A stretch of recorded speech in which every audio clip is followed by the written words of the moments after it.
y que el mismo Dios de paz lo santifique por completo, y que todo su ser, espíritu, alma y cuerpo, sea preservado irreprensible para la venida de nuestro Señor Jesucristo. Te invitamos a compartir este tiempo especial de meditaciones teoterápicas.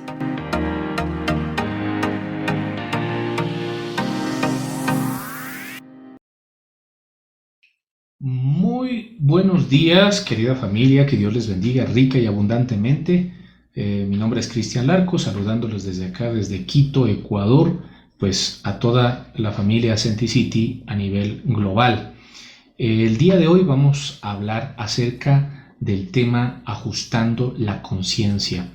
Y es que ajustar la conciencia es un tema tremendamente importante porque nos ubica en aquella función elemental que nosotros tenemos como hijos de Dios de ir aprendiendo de Dios aquello que es bueno de aquello que es malo.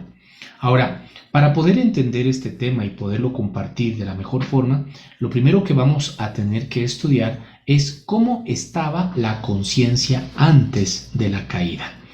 Dios nos crea a nosotros, pero no nos crea como autómatas, sino que Él nos da a nosotros unas instrucciones específicas que nosotros teníamos que seguir. Nos dice lo que tenemos que hacer y lo que no tenemos que hacer. En Génesis capítulo 2, versículos del 15 al 17 dice: tomó pues Jehová Dios al hombre y lo puso en el huerto del Edén para que lo labrara y lo guardase. Y mandó Jehová Dios al hombre diciendo: de todo árbol del huerto podrás comer, mas del árbol de la ciencia del bien y del mal no comerás, porque el día que de él comieres, ciertamente morirás. El hombre tenía la facultad de obedecer o no obedecer. Él podía, pues, tomar las palabras de Dios o no. Dios esperaba que nosotros colaboremos, pues, libremente con Él y que estuviéramos dispuestos a participar de aquello que Él nos estaba diciendo. Pero Dios respeta nuestra voluntad, Él respeta nuestra decisión. Y en ello lo que sí enfatiza es que debe haber una instrucción precisa, que es la que Él nos dio y la que nosotros teníamos que acatar. Era específica. En Génesis 2:17 nos dice clarito: mas del árbol de la ciencia del bien y del mal no comerás, porque el día que de él comieres, ciertamente morirás. Entonces, Dios estaba previniendo al hombre acerca de una muerte espiritual y con sus consabidas consecuencias. Todo lo que eso iba a provocar en el hombre, pues era un tremendo dilema, un tremendo problema, que es ese desajuste de conciencia. Desde el principio Dios, en su diseño, Él quería que nosotros tengamos una conciencia limpia con Él, una conciencia limpia delante de Él. Y esto nosotros lo podemos notar desde la misma directriz que nos da el apóstol Pablo cuando habla con su discípulo Timoteo en 1 de Timoteo 1:5, donde dice: pues el propósito de este mandamiento es el amor nacido de corazón limpio y de buena conciencia y de fe no fingida. O sea que podemos decir que desde el principio el diseño de Dios y el anhelo de Dios es que nosotros tengamos una buena conciencia. Ahora, aquí nosotros tenemos que llegar a entender lo que es bueno y lo que es malo para Dios. Llegar a discernir lo que es bueno de lo que es malo para Dios. El Espíritu viene de Dios y la guía del Espíritu nos va a llevar a discernir lo que está bien de lo que está mal, para que luego el hombre pueda accionar en su voluntad partiendo de su conciencia. O sea que si nosotros sabemos de Dios lo que es bueno y lo que es malo, vamos a saber qué hacer, vamos a saber qué decisiones tomar y vamos a saber hacia dónde nos direccionamos en nuestra vida. Sin embargo, el hombre con esta propuesta no estaba obligado a obedecer. Dios esperaba que el hombre obedeciera voluntariamente. Ahora, aquí es donde se entromete un agente que nosotros conocemos y que hemos escuchado, que es Satanás, ¿cierto? Y Satanás que tienta al ser humano con el objetivo de que el hombre anteponga su alma, su ánima, su mente, sus emociones, su voluntad por encima de su espíritu. Por encima de la instrucción que Dios le había dado, que era espiritual, antepone su alma. Entonces aquí nos encontramos con la tentación. La tentación fue anteponer el alma por encima del espíritu. Y aquí nosotros podemos observar cómo fue la tentación que utilizó Satanás con el hombre. Y lo vemos en Génesis capítulo 3, versículo 1, donde dice: pero la serpiente era astuta, más que todos los animales del campo que Jehová Dios había hecho, la cual dijo a la mujer: con que Dios os ha dicho, no comáis de todo árbol del huerto. Esta pregunta tiene veneno, busca estimular el razonamiento, busca estimular las emociones, busca estimular la lógica. En lugar de acatar lo que Dios ya le había dicho, el ser humano es tentado a asumir su propia lógica por encima de lo que la conciencia estaba dictándole en ese momento. Por eso aquí viene la argumentación, ¿cierto? Y en la argumentación nosotros vemos la respuesta un poquito más adelante en el versículo 3 de Génesis, vemos la respuesta de la mujer, ¿cierto? ¿Qué es lo que le dice? Le dice: pero del fruto del árbol que está en medio del huerto, dijo Dios, no comeréis de él ni le tocaréis, para que no muráis. En ningún momento Dios dijo: no le tocaréis. Lo que él dijo es: no comeréis de él. Pero como ya en este caso pues Eva estaba argumentando juntamente pues con Adán, ya tenían una argumentación en ellos, entonces ya estaban estimulados en su alma. Y por ello aquí es cuando ella empieza a argumentar y se convierte en un platillo fácil para Satanás, en el que él continúa argumentando. En Génesis capítulo 3, un poco más adelante, en el versículo 5 al 6, dice: sino que sabe Dios que el día en que comáis de él serán abiertos vuestros ojos y seréis como Dios, sabiendo el bien y el mal. Y vio la mujer que el árbol era bueno para comer y que era agradable a los ojos y árbol codiciable para alcanzar la sabiduría, y tomó de su fruto y comió, y dio también a su marido, el cual comió así como ella. El problema es que en el momento en que ella decide pues comer y le transmite a su esposo, y entre los dos comen, violentan el designio de Dios y se cumple lo que Dios les había dicho que ocurriría con sus vidas, y es que morirían, y en el contexto morirían espiritualmente. En Génesis capítulo 2, 17 lo dice, y con esta vez lo volvemos a leer, donde dice: mas del árbol de la ciencia del bien y del mal no comerás, porque el día que de él comieres, ciertamente morirás. Entonces, la conciencia después de la caída es una conciencia muerta, es una conciencia inactiva, es una conciencia separada. Hubo una ruptura de la comunión con Dios y una incapacidad del ser humano para poder conectarse con Dios, para poder relacionarse con Dios. Y peor aún, entender lo que para Dios es bueno o lo que para Dios es malo. Entonces ya el hombre ha tomado su propia ruta respecto de declarar lo que es bueno y lo que es malo desde su propio criterio.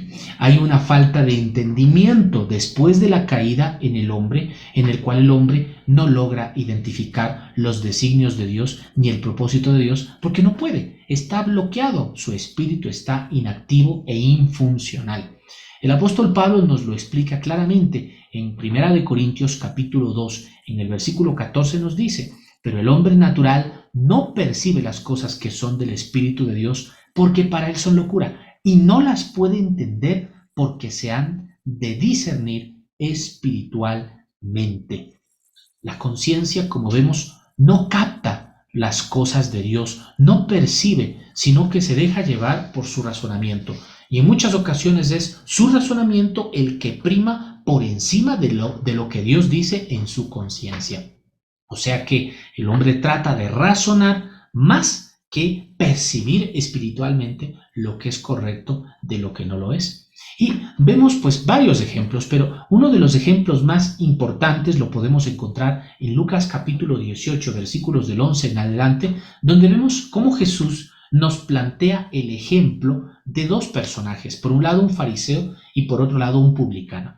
El fariseo dice en el versículo 11, el fariseo puesto en pie oraba consigo mismo de esta manera: Dios, te doy gracias porque no soy como los otros hombres, ladrones, injustos, adúlteros, ni aun como este publicano. ayuno 2 veces a la semana, doy diezmos de todo lo que gano. Y además dice, mas el publicano, estando lejos, no quería ni aún alzar los ojos al cielo, sino que se golpeaba el pecho diciendo, Dios, sé propicio a mí, pecador. Os digo que el publicano, descendió a su casa justificado antes que el otro, porque cualquiera que se enaltece será humillado, y el que se humilla será enaltecido. Vemos aquí a un fariseo cuya conciencia tiene un problema. Él piensa o él manifiesta actitudes de orgullo, de autoexaltación, de poder en su esfuerzo propio, en su capacidad propia, y ni siquiera se da cuenta de que esas actitudes son incorrectas. O sea, él piensa que está bien. Ahí vemos un desajuste de conciencia. Y esto puede ocurrir cuando nosotros no somos conscientes de que estamos haciendo mal algo cuando lo estamos haciendo mal. Por otro lado, cuando miramos la figura del publicano, que a pesar de ser un publicano de la cosa pública, un funcionario público que en la época era mal logrado, era mal visto, porque se entendía que era una persona corrupta, que recibía coimas, que hacía cosas indebidas. Sin embargo, a esta persona que Jesús pone como ejemplo, le mira como una persona que está arrepentida, que está discerniendo lo que está bien de lo que está mal y se está dando cuenta de que está mal. Por eso viene el genuino arrepentimiento en la vida de este publicano. Aquí hay claramente una diferencia de actitud y de convicción y de percibir lo que significa lo bueno de lo malo respecto del publicano en relación con el fariseo. Y eso nos puede ocurrir a nosotros. Podemos en un momento dado pues estar pensando que hay cosas que son buenas para nosotros y que yo no le hago mal a nadie y que yo estoy muy bien, cuando realmente no estamos bien, estamos haciendo algo indebido, pero no nos hemos tomado un minuto para preguntarle a Dios y discernir si es que lo que estamos haciendo es bueno o es malo.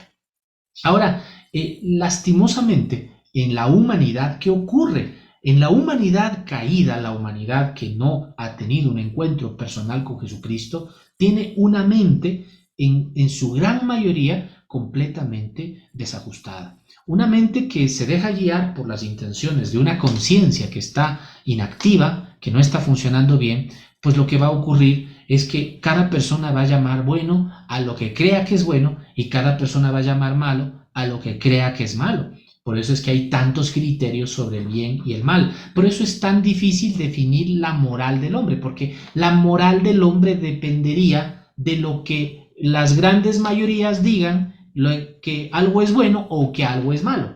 Y si las grandes mayorías dicen que, por ejemplo, asesinar a una persona es bueno, pues entonces las grandes mayorías votarían y dirían que eso está bien. Cuando nadie se ha puesto un momento a preguntarle a Dios si es que eso es lo correcto o no.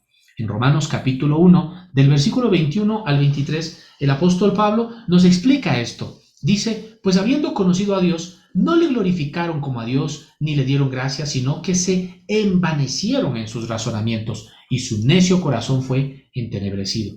Profesando ser sabios, se hicieron necios, y cambiaron la gloria del Dios incorruptible en semejanza de imagen de hombre corruptible, de aves, de cuadrúpedos y de reptiles.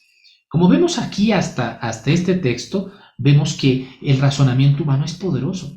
Y es tan poderoso que en un momento dado puede tratar de ocupar la posición de la conciencia, puede anular a la conciencia. O sea que yo puedo en mis propios razonamientos echar a un lado o echar al traste lo que Dios me dice o me ha dicho de lo que es bueno y lo que es malo. Y eso es lo que le ocurrió en un momento dado por la tentación a Eva, a Adán, y pues después de la caída a todos los seres humanos. Por ello entonces el libre albedrío se desbocó. Aquella facultad que Dios nos había dado para elegir entre lo que está bien y lo que es malo, se ha desbocado. Y lo que se ha dado en la humanidad es un libertinaje. Y cada vez el libertinaje va en un avance. Porque lo que es llamado bueno para Dios, pues no importa si es malo para el hombre. O sea, lo que para Dios es bueno, para el hombre es malo. Y lo que para Dios es malo, para el hombre es bueno. Entonces aquí esto lo vemos también gráficamente en Romanos capítulo 1, versículos del 24 al 26, donde el apóstol Pablo nos comparte a través de la palabra de Dios y nos dice, ¿no? Desde el versículo 24 en adelante dice, por lo cual también Dios los entregó a la inmundicia en las concupiscencias de sus corazones, de modo que deshonraron entre sí sus propios cuerpos, ya que cambiaron la verdad de Dios por la mentira, honrando y dando culto a las criaturas antes que al Creador, el cual es bendito por los siglos. Amén.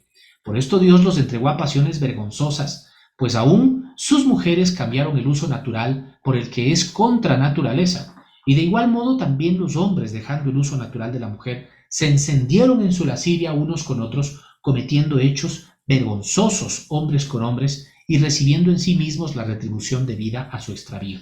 Y como ellos no aprobaron tener en cuenta a Dios, Dios los entregó a una mente reprobada para hacer cosas que no convienen. Y este es el mundo actual, ¿cierto? Un mundo, una sociedad que crece con una conciencia desajustada, donde pues simplemente lo importante es cómo tú te sientas, lo importante es cómo tú te percibas, lo importante es lo que tú quieras. O sea, a la final cada persona es libre de hacer lo que quiera. Y bueno, aunque humanamente en su razonamiento pueden decir que tienen razón, cuando nos confrontamos con la palabra de Dios y con los principios de Dios, nos damos cuenta de ese tremendo desajuste. Un desajuste que se controla o que se reajusta cuando nosotros adquirimos vida espiritual. Porque nosotros pensábamos igual. Nosotros antes de recibir a Cristo en nuestro corazón como Señor y Salvador, nosotros pues hacíamos caso omiso a los principios de Dios, a lo que dice la Biblia o a lo que Dios opina. Nosotros hacíamos lo que nos parecía bueno y lo que nos parecía malo, y lo que la gran comunidad social decía que es bueno o que es malo. Pero una vez que nosotros tenemos un encuentro personal con Jesucristo y recibimos a Cristo cuando nacemos espiritualmente, entonces cambian las cosas porque recibimos vida espiritual. Y esta es la gran y marcada diferencia que nosotros tenemos con cualquier otra persona. Y es que el nacimiento espiritual nos conduce a tener vida espiritual, porque recibimos la vida de Cristo. La vida espiritual no es la vida espiritual de cualquier espíritu, no, es la vida de Cristo, la vida espiritual de Cristo. Y esto lo podemos entender en Romanos capítulo 6, 23, donde nos dice, porque la paga del pecado es muerte, mas la dádiva, el regalo de Dios es vida eterna en Cristo Jesús, Señor nuestro. Entonces, aquí es donde nosotros comprendemos este punto con mucha claridad, y es el entender que nacemos espiritualmente y fruto de este nacimiento espiritual se activa nuestro espíritu y por lo tanto se activa nuestra conciencia, se reactiva nuestra conciencia. Ahora, es en este proceso que nosotros necesitamos alimento espiritual. Es en este proceso que nosotros necesitamos la palabra de Dios, necesitamos conocer de la palabra de Dios para poder discernir, para tener un entendimiento de lo que es bueno y de lo que es malo. En Juan capítulo 8, en el versículo 32 nos dice la palabra de Dios, y conoceréis la verdad, y la verdad os hará libres. O sea que aquí nosotros conocemos la verdad de Dios, conocemos la palabra de Dios y encontramos esa libertad.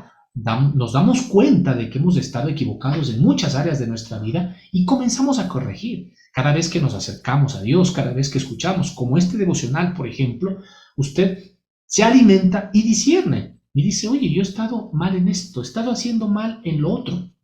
Ahora, esto sumado a la comunión con el Espíritu Santo que nos fue dado para tener una guía específica respecto de lo que estamos haciendo, bueno o malo, pues aquí es donde aparece la guía del Espíritu Santo que como un médico nos está dando la medicina, nos está corrigiendo, nos está guiando para saber la verdad, para conocer la verdad que nos hace libres. Esa palabra que está en la Biblia es transmitida a nosotros por el Espíritu Santo y es entendida precisamente porque Él nos convence, porque Él nos enseña. En Juan capítulo 16, del versículo 13 lo dice, pero cuando venga el Espíritu de verdad, Él os guiará a toda la verdad, porque no hablará por su propia cuenta, sino que hablará todo lo que oyere y os hará saber las cosas que habrán de venir. Entonces tú recibes a Jesucristo como tu Señor y Salvador y tu vida adquiere un giro de 180 grados, porque tu vida espiritual se activa y por lo tanto tu conciencia empieza a funcionar y te vas dando cuenta de que hay cosas que están bien y hay cosas que están mal, pero ese es un proceso de aprendizaje. Y como todo proceso de aprendizaje requiere de crecimiento y requiere de madurez. El error está en pensar que por el hecho de yo conocer a Cristo ya tengo todo arreglado y ya mi vida está completamente ajustada a los parámetros de Dios. Y eso no ocurre de esa manera. Es necesario que tú crezcas y madures. Es necesario que el cristiano que ha conocido a Cristo como Señor y Salvador, es necesario que madure. Y esto quiere decir que hay un proceso de aprendizaje y obviamente hay un proceso de error, equivocación, en el cual mientras vamos madurando en esa conversión espiritual que Dios nos dio, vamos a ir entendiendo aquellas cosas que no están bien de aquellas cosas que están mal.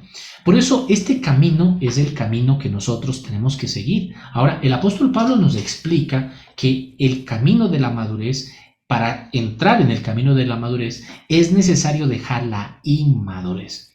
En 1 Corintios capítulo 3, del 1 al 3 nos dice: de manera que yo, hermanos, no pude hablaros como a espirituales, sino como a carnales, como a niños en Cristo.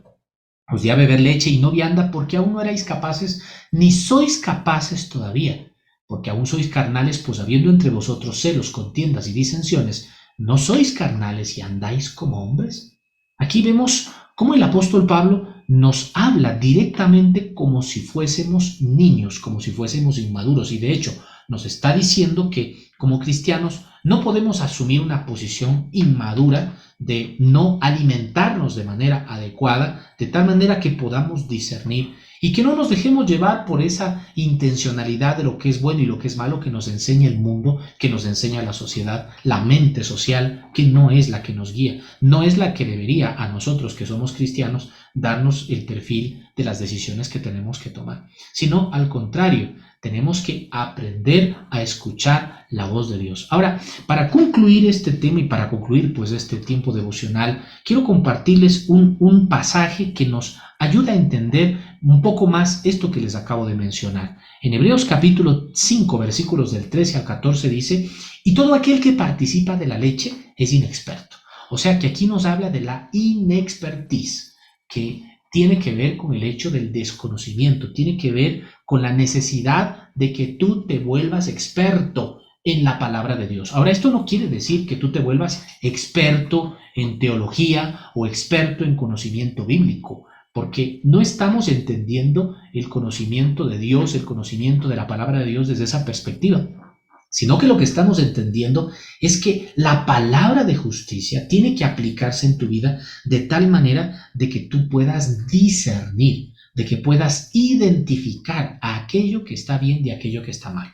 Por eso dice el versículo 14, pero el alimento sólido es para los que han alcanzado madurez, para los que por el uso tienen los sentidos ejercitados en el discernimiento del bien y del mal.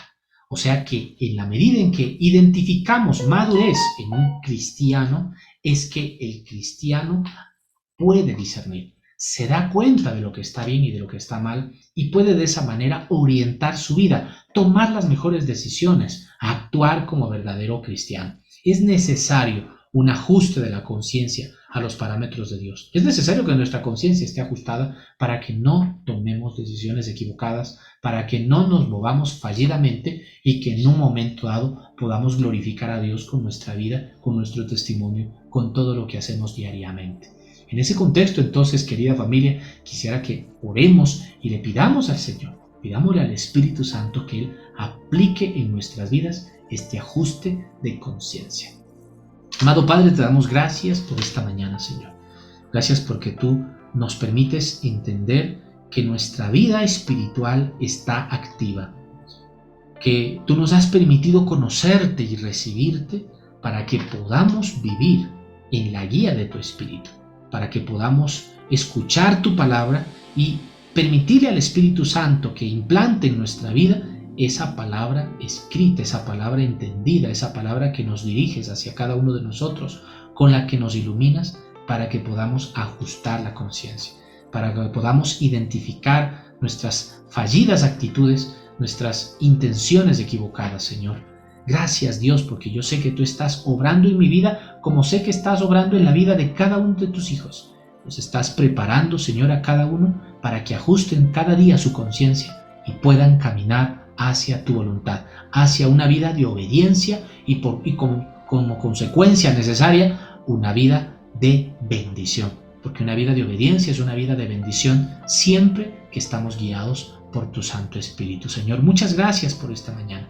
Te bendecimos, te adoramos y estamos dispuestos a que tú sigas orientando nuestras vidas y a que tú sigas direccionándonos conforme a tu palabra, conforme a tu voluntad. Te entregamos nuestras vidas una vez más a ti, Señor, en el nombre de Jesucristo y por el poder del Espíritu Santo oramos. Amén y amén.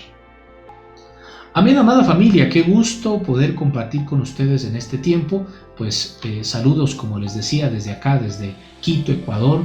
Que el Espíritu Santo les acompañe y que, bueno, sigamos en estos tiempos devocionales teniendo ese ajuste de conciencia, permitiéndole al Señor que nos siga guiando y que podamos ir tomando en base a esa conciencia guiada por el Espíritu Santo las mejores decisiones para la gloria de Dios.